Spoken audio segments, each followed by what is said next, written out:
Blog Talk Radio. Boa noite, meus amigos. Estamos aqui de volta com o True Speak.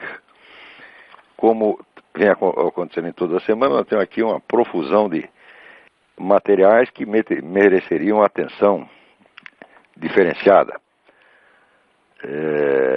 Mas vamos começar aqui fazendo um breve comentário sobre esse artigo do Renato Janine Ribeiro, Razão e Sensibilidade, que saiu na Folha de 18 de fevereiro.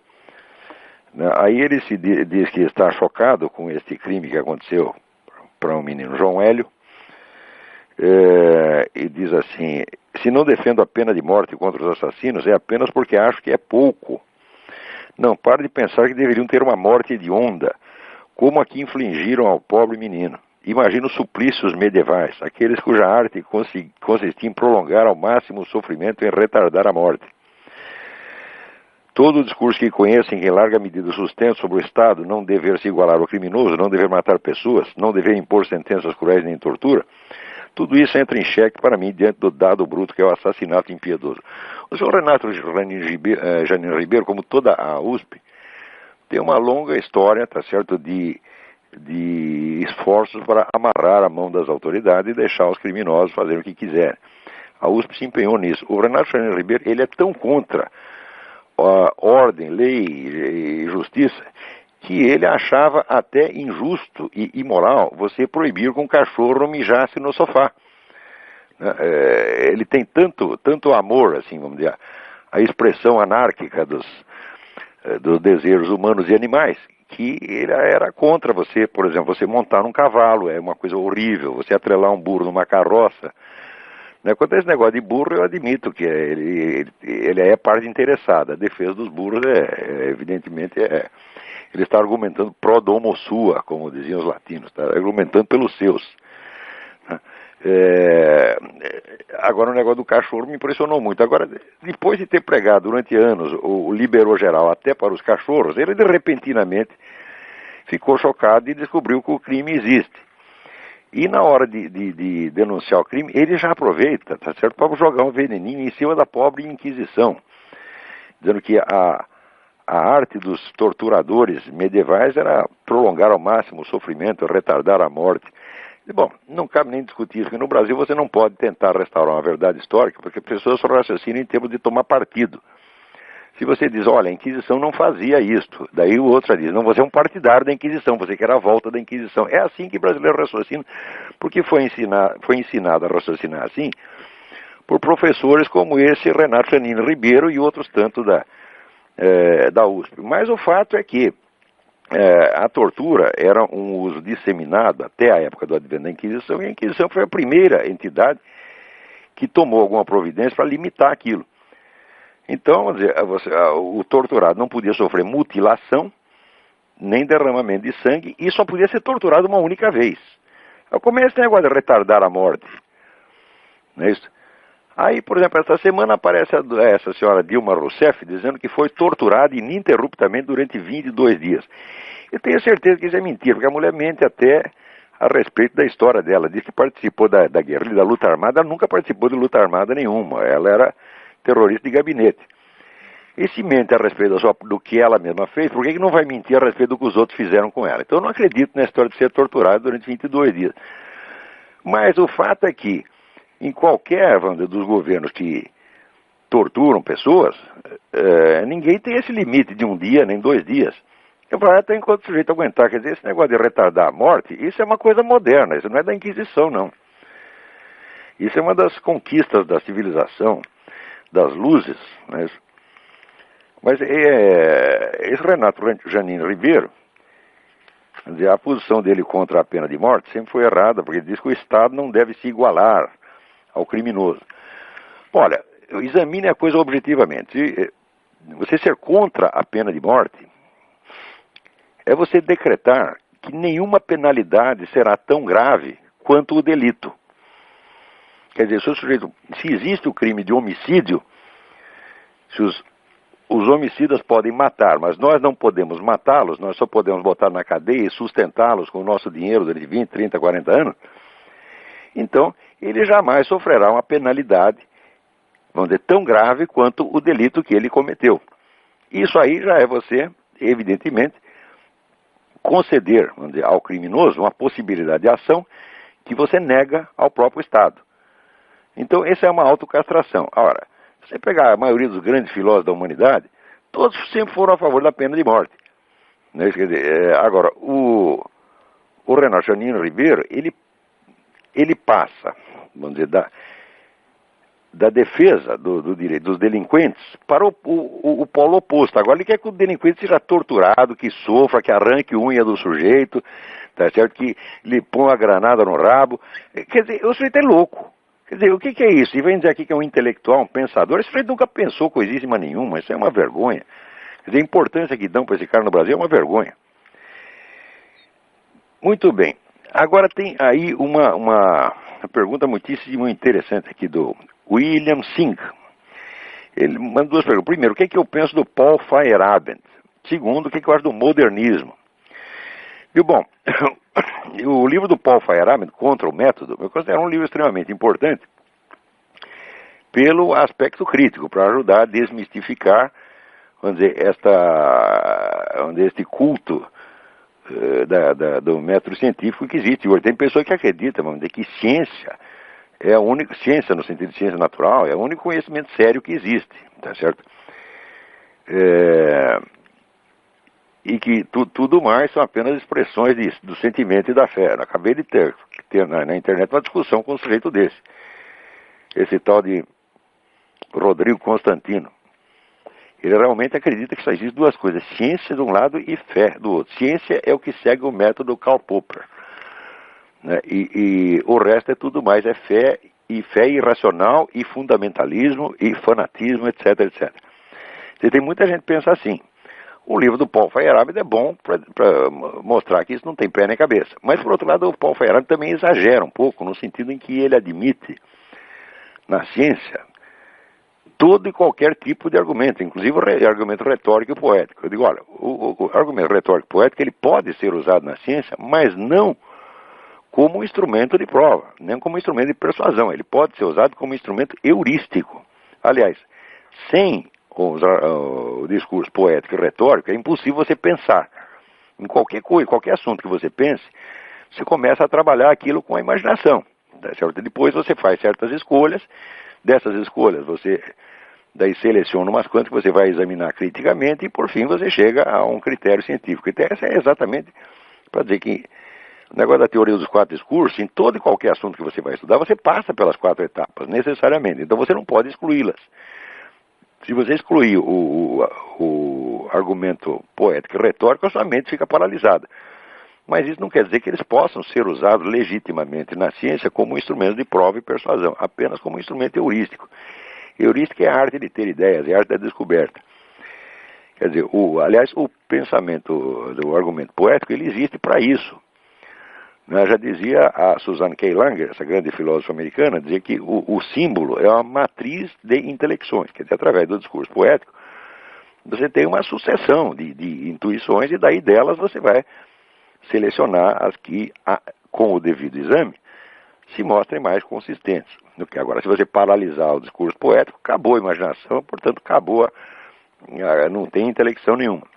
Nesse sentido, o Paul Feyerabend está certo. Agora, ele está errado ao admitir o discurso poético retórico dentro do corpo da demonstração científica. Isso eu acho um exagero. De qualquer modo, é um livro extremamente importante, esse livro Contra o Método.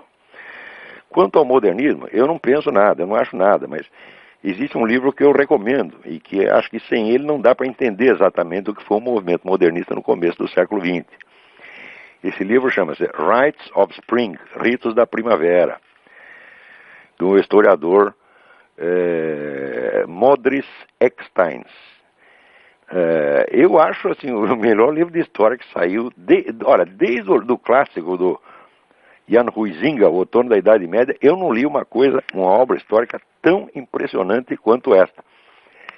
Impressionante, vamos dizer, pelo volume de informações que ele consegue articular e pela profundidade da interpretação que faz dos documentos. E ali ele mostra, vamos dizer, primeiro, que o livro é sobre a Primeira Guerra Mundial, ele mostra que o que estava em jogo ali era de fato a revolta modernista, encarnada sobretudo pelos alemães, contra uma concepção mais conservadora da ordem europeia, representada no caso pela Inglaterra e a França.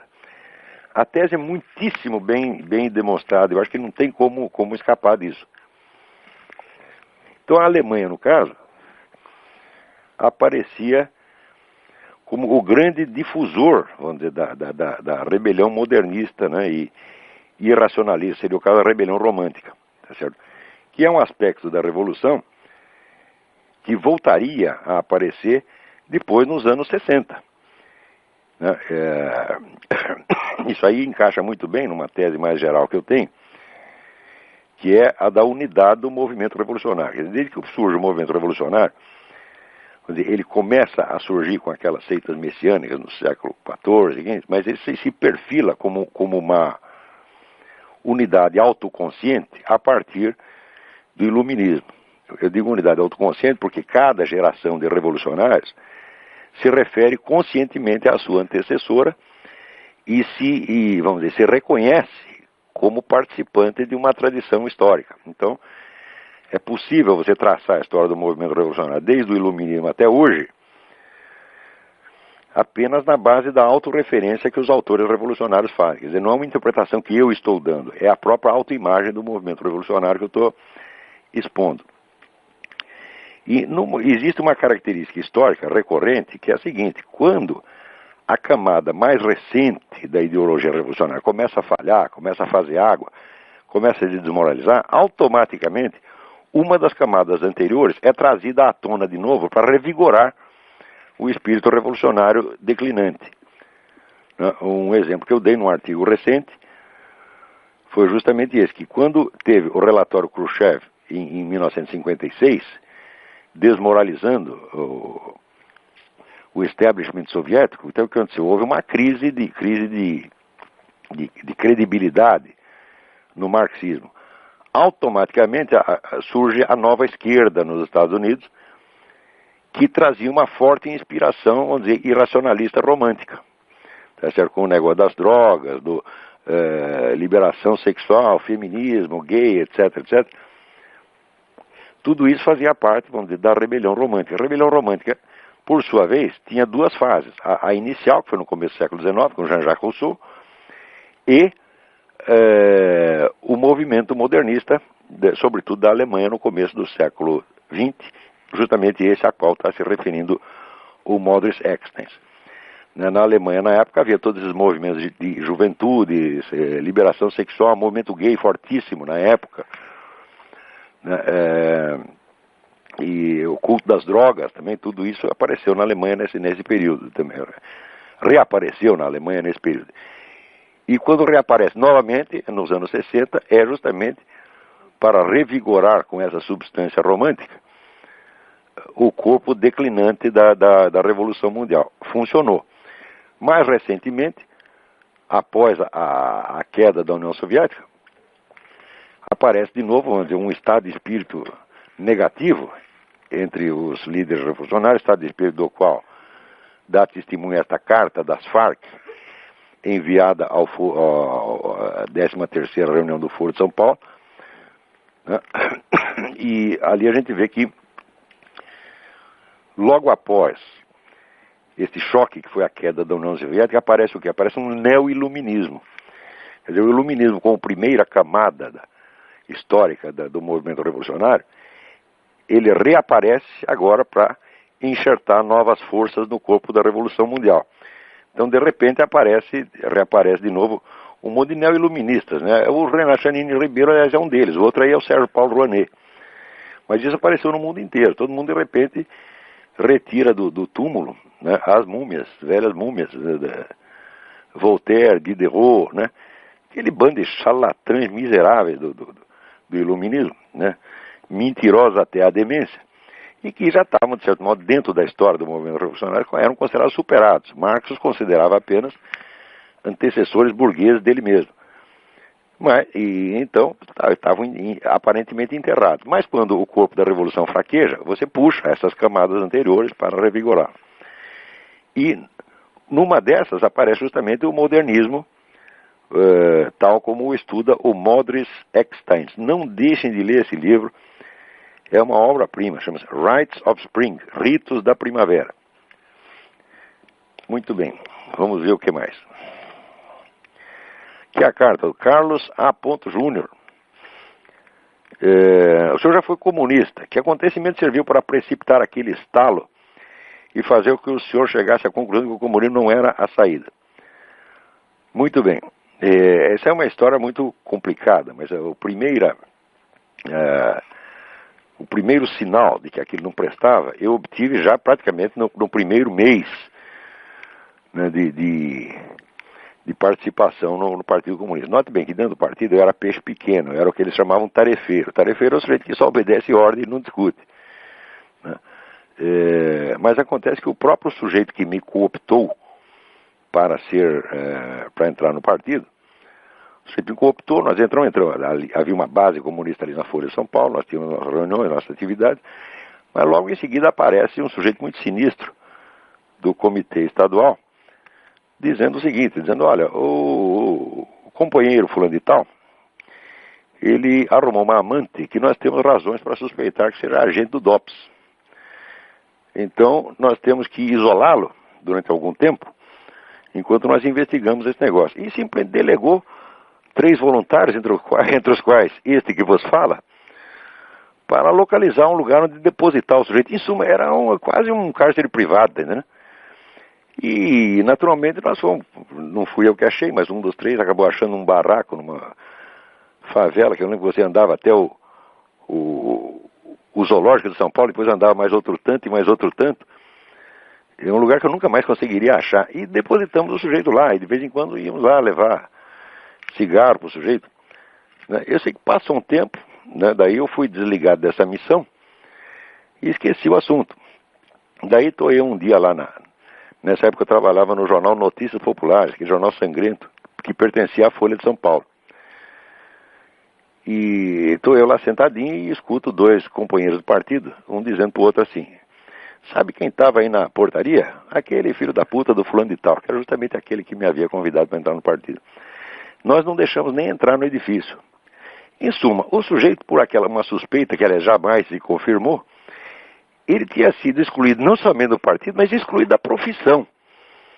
Passa mais um tempo, estou eu lá tomando um cafezinho num bar na frente da Folha de São Paulo, e entra o sujeito magro, barbudo, esfarrapado, um verdadeiro mendigo, e vem falar comigo. E eu, como bom militante, leal ao partido, virei as costas, o cara não quis nem conversar com ele. Foi uma semana depois que eu comecei a pensar, falei, olha, não só eu sou um filho da puta, mas todos esses são filhos da puta. Quer dizer, isso aqui é um ambiente de uma moralidade baixíssima, no fundo, tão ou mais repressivo do que aquela ditadura que ele condena, e eles vivem se queixando de que são excluídos e são, como é que se diz, escorraçados da sociedade, mas eles fazem isso com uma técnica e fazem com uma satisfação sádica enorme. Esse foi o episódio que me botou a cabeça para funcionar. Mas mesmo assim, eu sou muito burro. Eu levei muitos anos ainda para tirar a conclusão, porque mesmo depois que eu me afastei do partido, eu estava envolvido naquela atmosfera esquerdista que domina a imprensa, dominava já naquela época. A imprensa inteirinha era esquerdista. Havia ainda naquela época articulistas de direita importantes. Eu me lembro, por exemplo, do Lenildo Tabosa Pessoa, que trabalhava no Jornal da Tarde. Escrevia uns artigos muito bons no Jornal da Tarde. E eu me lembro que o Lenildo era odiado pela redação inteira, pelo simples fato de ser direitista. O único direitista que não era odiado, que eu me lembro, era o Carlinhos Brickman, que era um sujeito gordo, tamanho de uma porta na altura e na largura. E que era um sujeito tão simpático que ninguém conseguia ficar com raiva dele. Então o perdoavam por ser direitista e até malufista, parece que se dizia, mas em geral a atitude das redações contra pessoas conservadoras era extremamente hostil, isto já no tempo da ditadura, tá certo? Então a gente, envolvido nessa atmosfera de esquerdismo geral, ainda levei muitos anos para chegar às conclusões. Acho que foi só uns 5 ou 6 anos depois desse episódio, que eu decidi que estava na hora de começar a ler livros direitistas, porque até então eu tinha me intoxicado do manual de marxismo-leninismo da Academia de Ciências da União Soviética, das obras do Caio Prado Júnior, né, das obras do Georg Lukács, e havia dois autores de muito sucesso na nova esquerda, na época, que eram Paul Baran e Paul Sweezy, os dois. Enfim, tinha uma infinidade de livros comunistas. As obras de Lenin eu li um bocado nesse período. Ou seja, eu tinha passado 7 anos me intoxicando de comunismo, e daí me deu o estalo. Falei, pô, mas por que eu não leio os caras do outro lado também? Né? Daí que eu comecei a ler alguns pensadores conservadores na medida em que os encontrava. Porque você veja, esse pensamento conservador, ele é tão excluído no Brasil que você tem dificuldade até de saber quais são os autores. Quando se publicou, 3 ou 4 anos atrás, esse famoso Dicionário Crítico do Pensamento da Direita, feito por 106 professores, pagos a peso de ouro pelo governo brasileiro, o que eles fazem? Todos os autores importantes do mundo conservador estavam excluídos. Então, existe uma barreira, você nem tem acesso a isso, você não chega a saber. Então, eu, com muita dificuldade, fui encontrando um autor ou outro. Você veja, a burrice imperante e que se impregnou na minha pessoa era tão grande que eu levei... 20 anos depois é que eu fui ler, por exemplo, Russell Kirk, que era vamos dizer, o grande teórico, inspirador aqui da ala conservadora do Partido Republicano. Mas na época eu li, por exemplo, o Ortega y Gasset, eu li o Joseph de Maistre, eu li o que havia ao alcance, né? E aos poucos fui vendo que não eram os monstros que se diziam, que ao contrário. Monstro era Georg Lukács, que vivia puxando o saco de Stalin, mudava de ideia sempre que o Stalin mandava, assim por diante.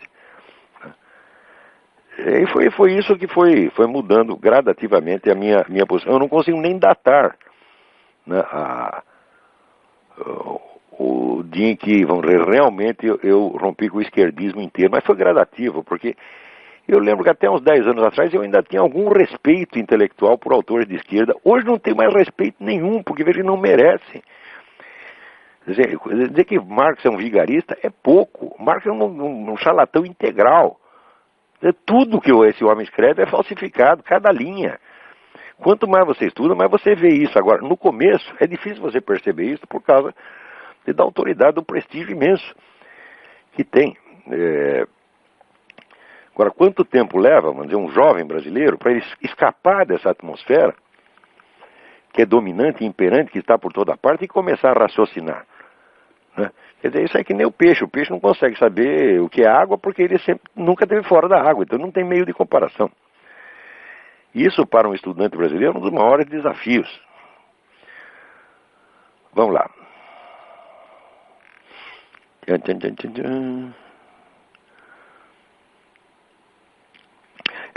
Aqui, essa é muito interessante. Adriano Dal Bosco.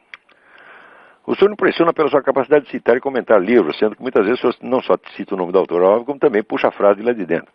Outro dia, se não me falha a memória, o senhor disse que um estudante sério deveria ler pelo menos 87 livros por ano. Não lembro se o número é exatamente esse. Não é exatamente 87, é mais ou menos 80. Ao que parece, o senhor se sente tranquilo ao recomendar isso, porque habitualmente supera essa marca. Supero mesmo. Sendo assim, gostaria que o senhor pudesse nos ensinar um pouco sobre o seu método de estudo. O senhor faz leitura dinâmica, faz anotações em fichas, utiliza um banco de dados no computador? Não. O que eu descobri é o seguinte, é que se você tem uma biblioteca e ela está, vamos dizer, organizada por assunto, note bem, não é uma organização geral, você tem que fazer uma organização de acordo com as suas áreas de interesse ou com aquilo que você está pesquisando. Então, eu separo meus livros, não pelos rótulos gerais dos assuntos, mas pelos tópicos que eu estou estudando. Por exemplo, eu tenho uma estante inteira só de anticristianismo. Tenho outra estante a respeito, vamos dizer, dessa transição da Idade Média para o mundo moderno, onde eu localizei ali o fenômeno da paralaxe cognitiva. Então, tenho uma estante de paralaxe cognitiva. E os livros que não estão sendo usados, então, são classificados pelos assuntos, vamos dizer, estereotípicos, né? História da filosofia, religião, etc, etc. Mas o que mais interessa é a organização funcional em torno dos pontos em estudo. Se você tem isto, você não precisa fazer ficha coisa nenhuma, porque a biblioteca já é ficha, pô. Quer dizer, você usa a própria biblioteca como fichário, tá certo? Bastando você ter, onde é assinalado nos livros,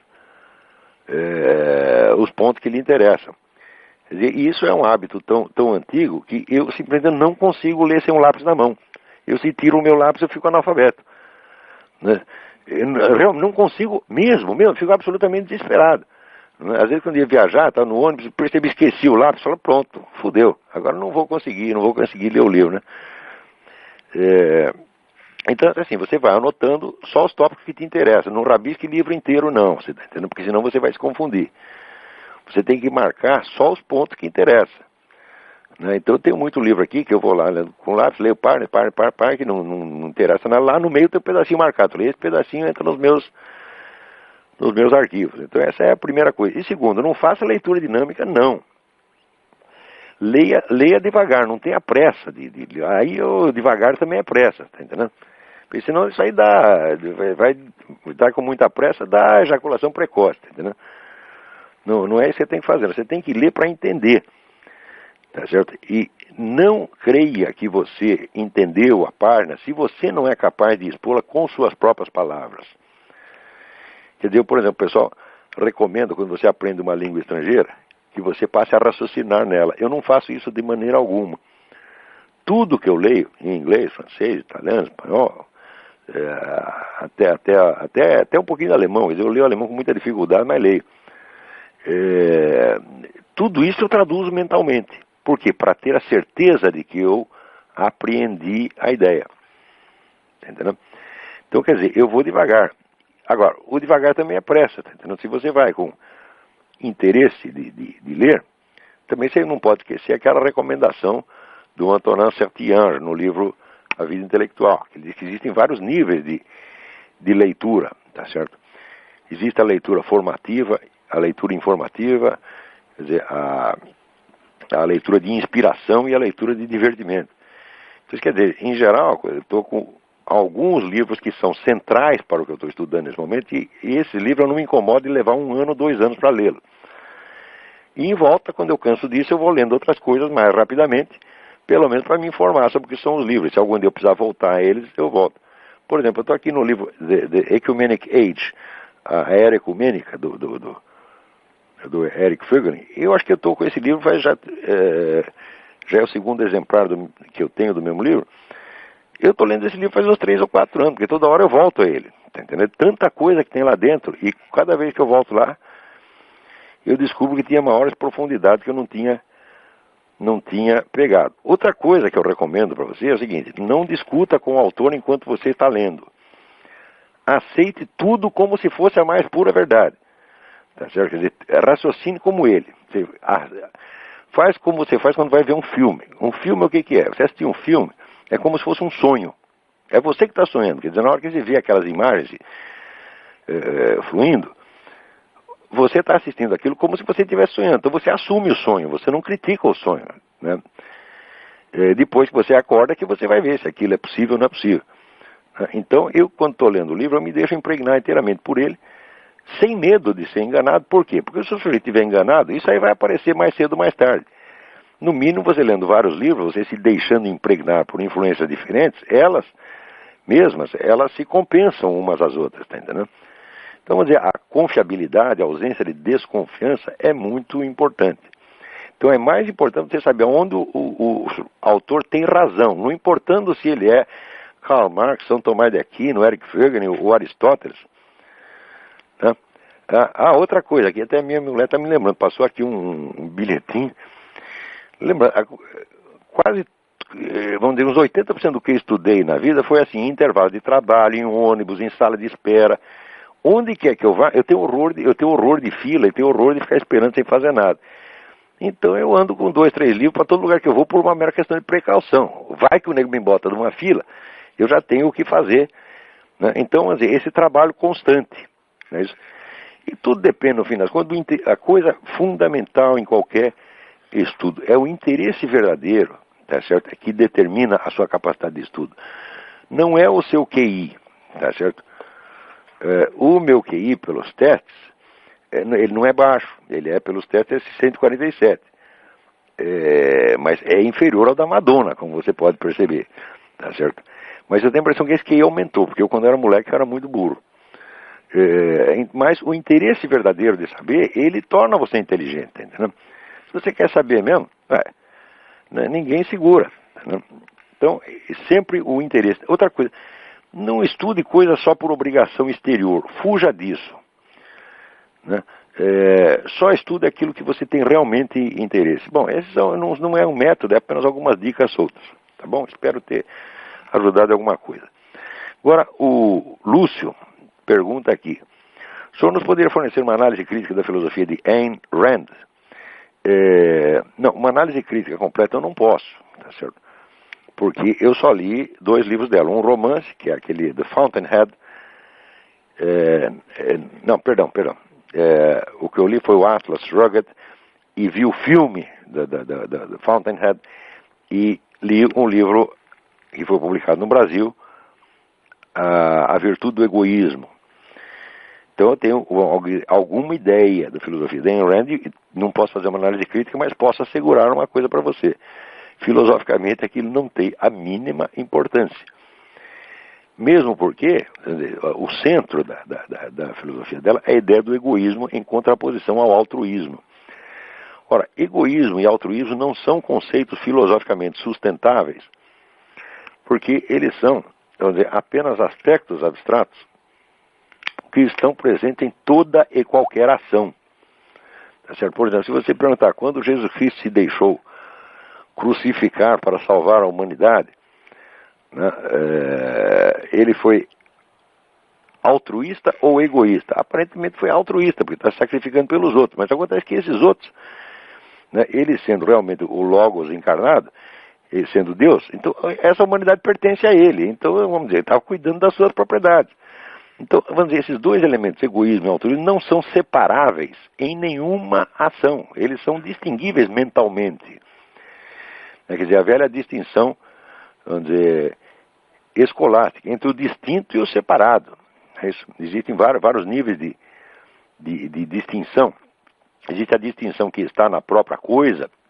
Por exemplo, uma pessoa é distinta e separada de outra. Tá certo? Mas, por exemplo, o indivíduo tomado enquanto ele próprio e enquanto membro de uma família são aspectos distintos, mas que estão na mesma pessoa. Então, o egoísmo e o altruísmo não são nomes de condutas. Não existe conduta altruísta e não existe conduta egoísta. Existem aspectos egoístas e altruístas distinguíveis, mas não separáveis materialmente. Então, se a mulher não sabe nem isso, eu digo, mas que raio de filósofo é esse? Ainda diz que é discípulo de Aristóteles, quando não sabe nem mesmo onde é a técnica aristotélica das distinções. E, em segundo lugar, na medida que faz uma ética baseada no egoísmo, o que ele está querendo? Ele está querendo aliviar, né, esse pessoal que ganha dinheiro, pessoal empresário que ganha dinheiro, eles são muito acusados pelos outros de ser egoístas. Eles não podem ser egoístas, porque é impossível um sujeito ganhar dinheiro só para si. Será que ele não dá nem um pouco de dinheiro para a mulher dele, para os filhos dele, para os empregados dele? Isso é impossível. Então qualquer nego que se esforce para ganhar dinheiro, pelo simples fato dele fazer isso, ele beneficia pessoas em volta, mesmo que não queira. Mas quando o camarada começa a ganhar dinheiro, os outros acusam de ser egoísta. Então a Ayn Rand inventou uma técnica psicológica para aliviar a culpa desse sujeito. Então isso aí é apenas uma psicologia prática para o uso de empresários culpados. Chamar isso de uma ética é de uma presunção absurda. Não tem ética nenhuma ali. Uma outra coisa que me chamou a atenção na história do Fountainhead, que eu não li, eu assisti apenas a versão com Gary Cooper, é que é a história de um arquiteto gênio que quer fazer umas casas diferentes que contrastem com o estilo admitido, o estilo acadêmico, por assim dizer. Então ele alega, e a Ayn Rand, a autora da história, evidentemente toma partido dele, que um edifício tem que ter personalidade, um edifício é uma individualidade, etc, etc. Daí eu pensava, mas será que esse animal não percebe que não é só o edifício que precisa ter personalidade, precisa ter estilo, mas a cidade também tem que ter? Né? É que se você começa, vamos dizer, a romper o estilo da cidade só para fazer uma coisa diferente, bonitinha, individualizada, você arrebenta com com a estética das cidades. Quando você olha uma cidade como São Paulo, por exemplo, cada edifício é uma coisa totalmente diferente, nada combina com nada. E por isso São Paulo é tão feia. Agora, quando você percorre essas cidades americanas, onde as pessoas são fiéis a um estilo mais tradicional, e quando elas inventam alguma coisa, inventam dentro daquele estilo, as cidades são maravilhosas. Né? E em Rand, eu digo, olha, como é que a pessoa se mete a escrever a história de um arquiteto, né, e não sabe nem isto, que não é só o edifício que tem uma unidade formal, mas as cidades também têm. Em suma, eu acho essa mulher uma cretina. Depois eu li aquele depoimento do Murray Rothbard, que a mulher não era só uma filósofa, era uma espécie de chefe de escola, tinha uma seita com anátemas, expulsões, condenações, ela decidia até com quem os caras deviam casar ou não deviam casar. Quer dizer, aí entra, como diria o falecido Stanislau Ponte Preta, no perigoso reino campo da galhofa, tá, né? Isso a Ayn Rand, como filósofa, é uma gozação, você tá entendendo? E eu sei, por experiência própria, por ter visto, a pessoa que essa seita da Ayn Rand é uma escola de monstrinhos, é uma fábrica de monstrinhos, as pessoas ficam idiotas com isso aí. Então, temos que ler alguma coisa dela, porque é uma personagem influente, nós não podemos ignorar o que ele fez, mas valor mesmo tem nenhum. Vamos lá. Prezar Antônio Carlos de Oliveira. Se o caro professor tivesse algum tempo disponível, eu gostaria que me respondesse a seguinte pergunta suscitada devido a essa polêmica aberta com o Rodrigo Constantino, a religião como inimigo da liberdade. Será que o Todo-Poderoso seria capaz, por exemplo, de criar uma pedra que de tão incomensurável nem ele próprio seria capaz de levantar? Então, evidentemente, ele diz que isso seria uma limitação de Deus. As duas coisas seriam uma limitação de Deus. Se ele pudesse inventar a pedra que ele não pudesse carregar, estaria limitado. E se ele não pudesse inventar essa pedra, também estaria limitado, então não seria onipotente. Bom, isso aí, Antônio Carlos, está resolvido isso aí há pelo menos 800 anos. Né, que a unidade de Deus exige que ele não se multiplique, ele não pode fazer outro Deus igual a ele. Tá certo? E também a impossibilidade lógica intrínseca não é uma limitação. Né? Quando você diz que Deus não pode inventar outro Deus maior que ele mesmo, tá certo? Isso não é uma limitação, isso é a própria definição. Tá entendendo? Então, aliás, tem a famosa frase de Santo Tomás de Aquino: Deus não pode abolir a lógica, tá certo? Por quê? Porque a lógica é uma expressão da unidade do real. Presta atenção. A lógica hoje em dia se entende apenas como disciplina formal, quase linguística, mas isso está totalmente errado. Não seria possível existir lógica sem partir da ideia da unidade do real. E essa unidade do real é a própria unidade de Deus. Então a lógica é uma expressão da unidade metafísica, da unidade do infinito metafísico, é da unidade do próprio Deus. Então, é evidente que tudo aquilo que é ilógico, isso aqui tem uma impossibilidade intrínseca. A impossibilidade de realizar o impossível não é uma limitação. Vamos ver.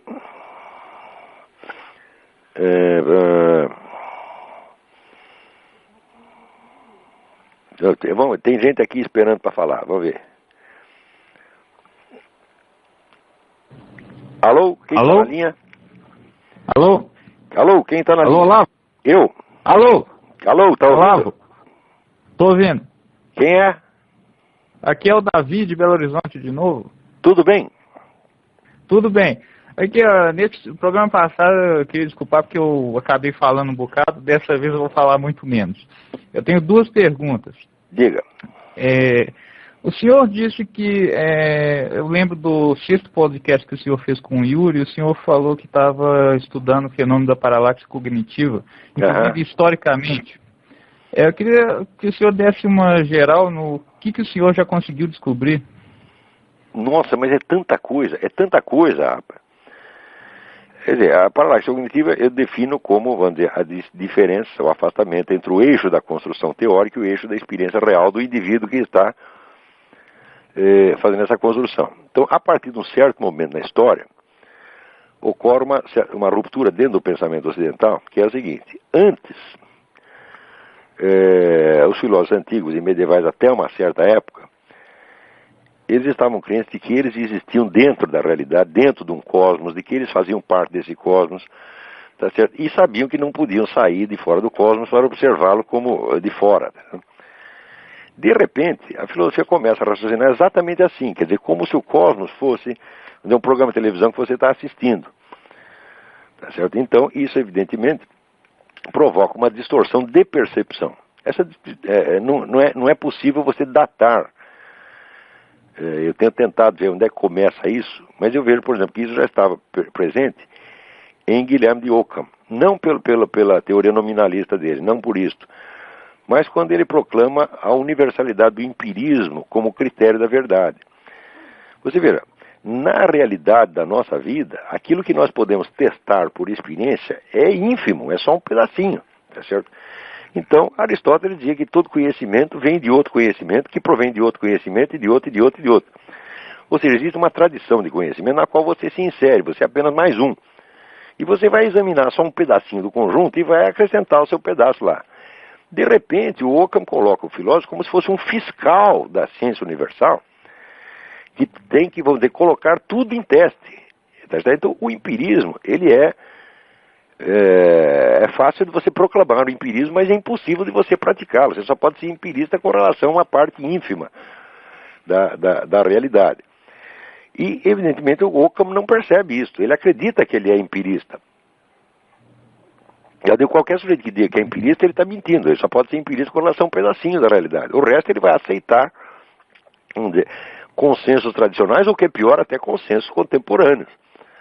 Tá certo? Então, nós não podemos. E quando chega com Descartes, ele negócio da dúvida universal, você vê, o indivíduo coloca a dúvida universal, ele coloca o universo entre parênteses e coloca fora como se fosse Deus. Isso é fácil de falar, mas não dá para fazer. Tanto que, nas famosas meditações de filosofia primeira, Descartes diz que ele está fazendo isso, ele diz que ele está colocando em dúvida tudo, mas, entre parênteses, essa dúvida que ele monta tá, vamos dizer, incorporada numa multidão de certezas implícitas que ele não percebe.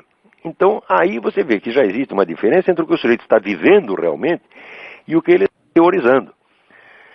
E essa diferença ela vai se aprofundando e se tornando cada vez mais invisível à medida que o tempo passa. Tá certo? E isso vai destruindo a inteligência filosófica no Ocidente. É por isso que você... Só uma parte, isso não é uma questão de malícia, então? O cara não faz isso por mal? Olha, é difícil você dizer isso, porque a burrice é uma forma de malícia, né? E a burrice, quando passa num certo limite, ela é pecaminosa, tá entendendo? Quer dizer, você não tem o direito de acreditar em certas coisas, porque elas estão abaixo da dignidade humana. Elas estão sobretudo, estão abaixo do patamar de conhecimento já alcançado pelas gerações anteriores. Quer dizer, eu noto nessa coisa do empirismo de Guilherme de Ockham uma cegueira, um escotoma, como tem uma mancha no olho, o cara não enxerga um pedaço, entendeu? Eu não posso dizer que seja uma coisa moralmente inócua. Está entendendo? Porque pecar, todos nós podemos pecar, pecamos incessantemente, mas você não pode pecar contra o Espírito Santo. Entendeu? Quer dizer, uma obstinação contra a verdade é um pecado contra o Espírito Santo. A gente tem que ser dócil à verdade. Não a verdade do que nós pensamos, porque nós pensamos em nada. Nós temos que ser dócil à verdade do universo que nos cerca e dentro do qual nós estamos. Ora, qualquer sujeito, vamos dizer, tem a obrigação de saber que ele está dentro do universo, que ele está dentro do cosmos e que ele não é uma divindade que pode se colocar fora do todo e julgá-lo. Está entendendo? Você não pode se colocar, mesmo que você pudesse se colocar, vamos dizer, fora do cosmos físico, você estaria dentro da infinitude metafísica.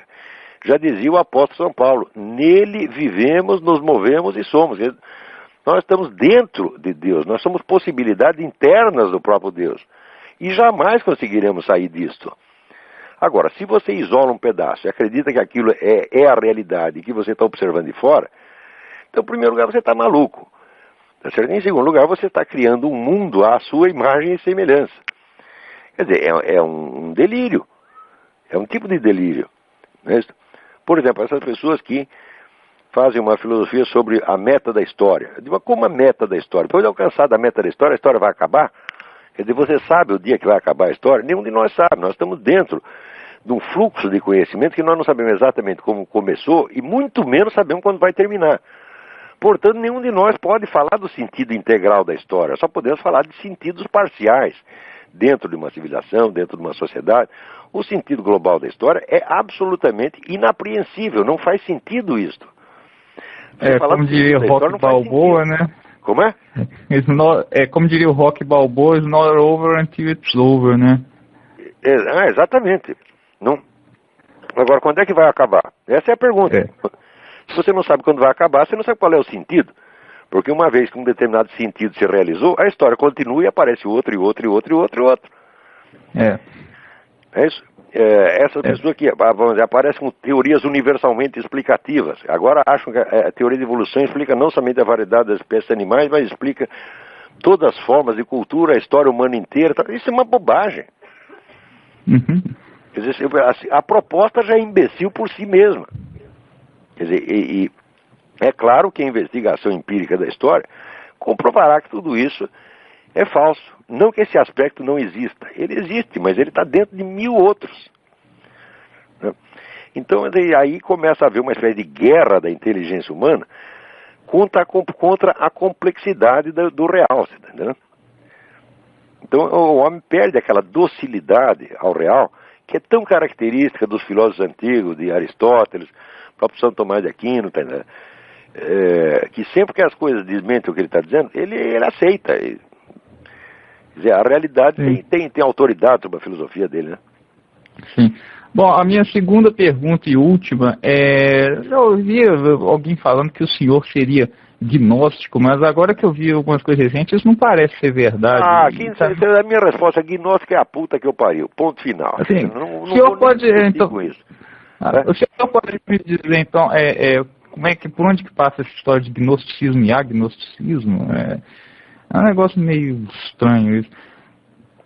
Quer dizer, quem começou com isso foi a história do Orlando Fedeli, mas o Orlando Fedeli não bate bem os pinos, eu cansei de discutir com ele, eu comecei a discutir a sério, levei o homem a sério que me parecia um homem honesto, né? Então, honesto ele até é, mas o raciocínio do cara é tão infernalmente circular que eu acabei vendo que eu estava dentro de um fenômeno psicótico e discutir com um cara desse não tem fim. Você entendeu? Então o objetivo ali não é científico, quer dizer, tem certas tomadas de posição doutrinais, quer dizer, a interpretação que ele faz de certo ponto como é que se diz? É uma interpretação doutrinal, dogmática, e portanto não está aberto à variedade dos fenômenos, então não adianta discutir. Agora, não estou comparando Orlando Fedeli com o Rodrigo Constantino, pelo amor de Deus, o Orlando Fedeli é um homem de cultura. Né? Sim. E dentro das limitações psicológicas dele é um homem perfeitamente respeitável, e é cristão, cara, sério, né? Espero que ele vá para o céu. Agora, o Rodrigo Constantino não é que ele vai para o inferno, ele nunca vai sair da privada, pô. Não, tudo bem, então, Olavo. Que eu vou desligar. Deixa eu ver se tem mais alguém aí. Obrigado. Alô? Olavo? Eu? É o Luiz Gamboja, aqui de Minas Gerais. Oi, tudo bem? Tudo bem? Tudo bom. No programa passado estava falando da inveja, né? Aham. Aí estava falando que a inveja no Brasil parece que é norma, né? Nossa, é a cultura da inveja. Aí veio a pergunta seguinte: a inveja, ela só prejudica por uma espécie de conspiração? Ou tem algum fenômeno... Não, o grande problema da inveja é o seguinte, é que a inveja afasta o invejoso dos bens que ele deseja. Porque ele tem inveja, porque ele sente que aqueles bens não serão acessíveis a ele jamais. E quanto mais ele inveja, mais ele não é que nem o sujeito que tem cobiça. Cobiça é quando você quer um negócio para você e você luta para obtê-lo, mesmo que seja por meios ilícitos. Mas o invejoso não luta para obter os bens, ele luta para destruir quem os tem. Mas quando ele destrói o sujeito que tem, ele destrói os bens junto, então ele nunca tem, está sempre insatisfeito. Mas as pessoas em geral têm a seguinte dúvida: essa destruição seria por uma certa boicote ou seria um fenômeno paranormal? Assim, o tal do olho gordo. Não, olha, existe, veja, eu não sei se é o olho gordo propriamente dito, mas eu sei que tem um elemento que é importante, que é o medo do olho gordo. O medo do olho gordo torna as pessoas vulneráveis. Você tem medo de que o outro olhe feio para ele, tá certo? Então ele se torna, vamos dizer, ele aceita a opinião de um grupo que pode estar errado, só porque ele tem medo de ser, medo do mal olhado. Quem escreveu coisas maravilhosas sobre isso foi o Jack Wheeler. Jack Wheeler é um aventureiro que tem aqui nos Estados Unidos, né? Que era um caçador de tigre, alpinista, etc, etc.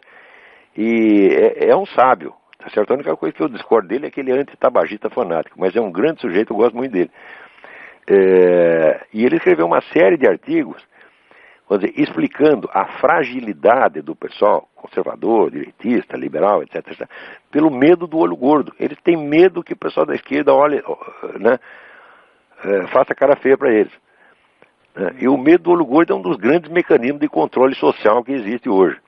Então é a criação própria da mente da pessoa, né?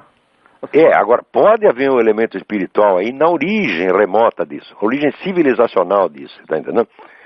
Mas no caso individual não precisa ter nenhum mecanismo espiritual específico, porque já é um mecanismo, um automatismo que existe dentro da própria sociedade, já está consolidado. A gente vê o seguinte, quando aparece um palhaço que nem esse governador de São Paulo, esse Cláudio Lembo, né? Tentando se fazer de bonzinho, falando mal da elite, a que ele mesmo pertence, é porque ele tem medo do olho gordo. Tem medo que o pessoal esquerdista olhe ele mal, pense mal dele. O sujeito que não quer que os outros pensem mal dele, ele já está perdido, já está amarrado, porque vão pensar necessariamente. Mas se eu fizer questão de agradar, olha aqui, eu faço a questão de agradar a minha família, de agradar a Deus em primeiro lugar, de agradar minha família, de agradar meus amigos, os outros eu quero que se fodam, tá entendendo? Eu não estou afim de agradar todo mundo. Eu não sou tão lindo assim que deva ser amado pela humanidade, tá entendendo? Eu me conformo em receber só aquele pouquinho de amor que o ser humano necessita.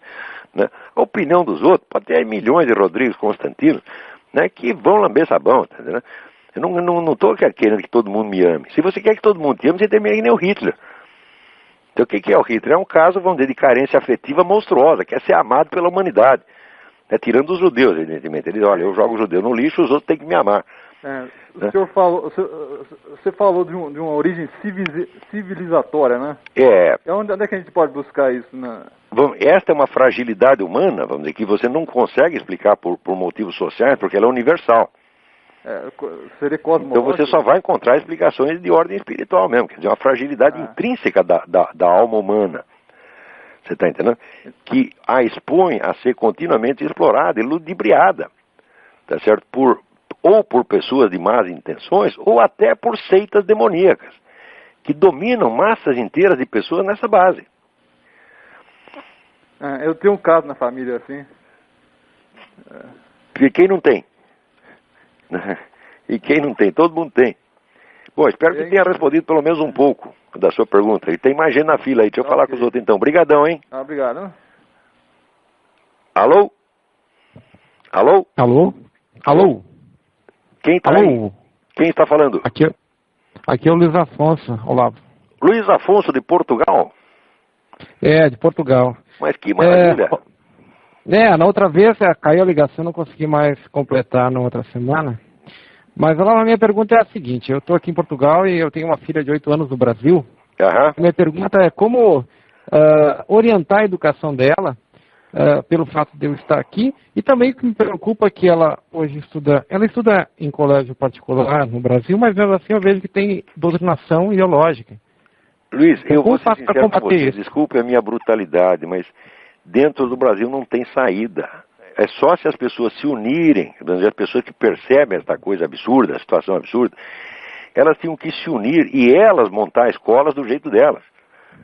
Tá entendendo? Enquanto não tiver a coragem de fazer isso, não vai dar. Quer dizer, uma criança sozinha, dentro de uma escola que tem 1.000, 2.000, 3.000 alunos, ela está absolutamente indefesa.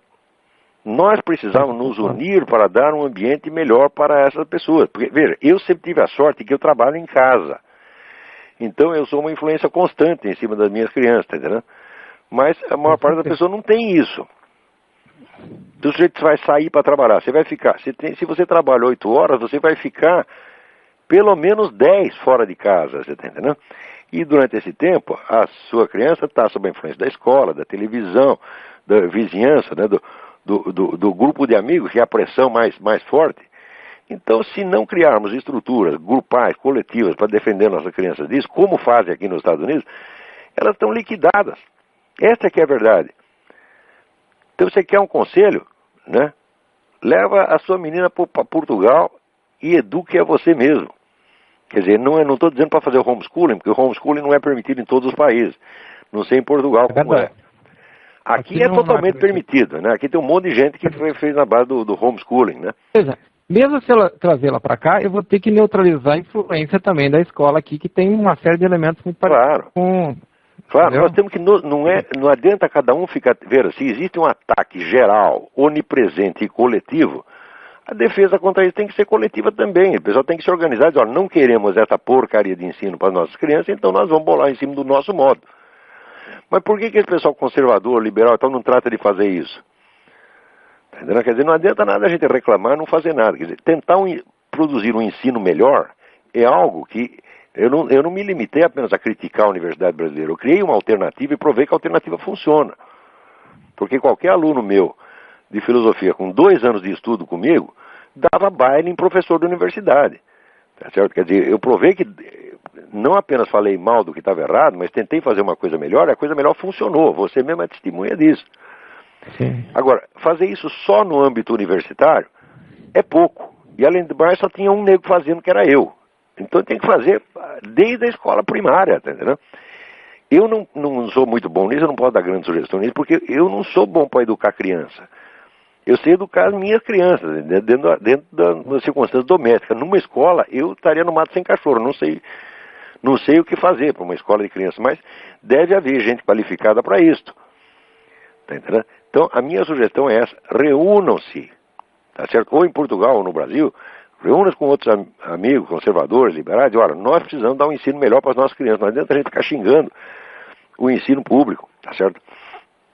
Nós temos que criar alternativa, quer dizer, não adianta a gente criticar o mal se a gente não faz o possível para fomentar o bem. Não, isso não interprete isso como uma crítica, não estou criticando as pessoas, estou dizendo apenas que elas têm que acordar para esta possibilidade que elas têm. Eu tive tantos alunos que estavam na cara que tinham um talento para ensino, tá certo? Talento pedagógico, tem vocação para o ensino, então se reúnam. Agora, o problema de brasileiro é que o brasileiro pode ter vocação para qualquer coisa, mas vocação para juntar com os outros e colaborar, não tem. Na brasileira, você junta 3, já começa um a puxar o tapete do outro, entendeu? Isso é que é a dificuldade. A competitividade já... O brasileiro acha que o capitalismo americano é que é competitivo e malvado. Não, competitivo é o Brasil, rapaz. Aquilo ali é o caranguejo no balde. O caranguejo está querendo sair do balde e o outro puxa a perna dele, entendeu?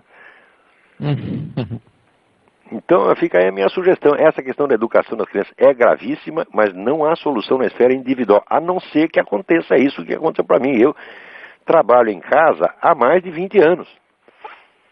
Tá certo? Então, vamos dizer, as minhas primeiras crianças não puderam se beneficiar tanto disso, da minha presença. Mas os mais jovens puderam.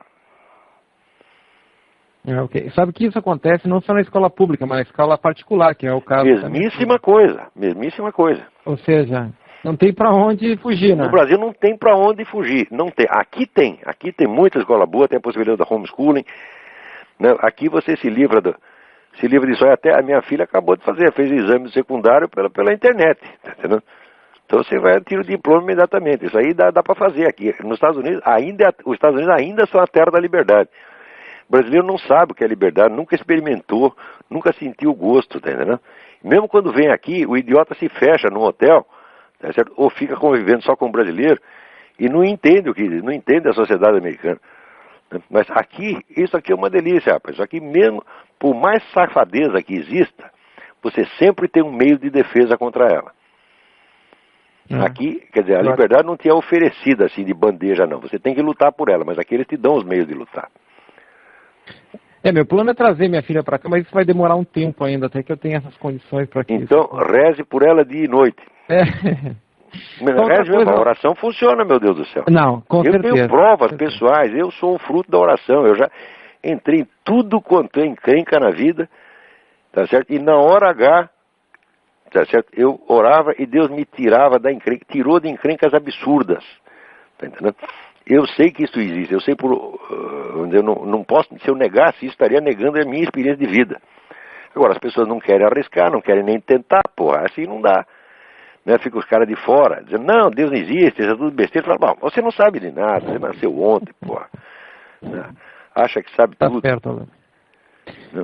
Só uma outra coisa, tu falasse no início do programa sobre o livro The Rites of Spring, que foi lançado no Brasil. Foi lançado no Brasil? Com o título A Sagração da Primavera. Não está errado, não. Se botasse ritos da primavera, o pessoal não ia saber o que é. E de fato o título é uma alusão, né, à música do Stravinsky, a Sagração da Primavera. Que ele dá como uma espécie de resumo simbólico de toda a rebelião anárquica modernista. Perfeito. Mas se saiu no Brasil, isso é uma grande notícia. Alguém deve ter lido a minha sugestão no meu artigo e aceitou. Eu sou um entusiasta desse livro. Eu acho os 2 melhores livros de história do século XX, O Outono da Idade Média, de Jan Huizinga, e Rites of Spring, de Modris Eksteins. Então tá bom, eu sou obrigado a encerrar o programa agora, acabou o nosso tempo. Muito obrigado a todos, grato pela atenção. Até a semana que vem. Tchau, tchau. Até, tchau.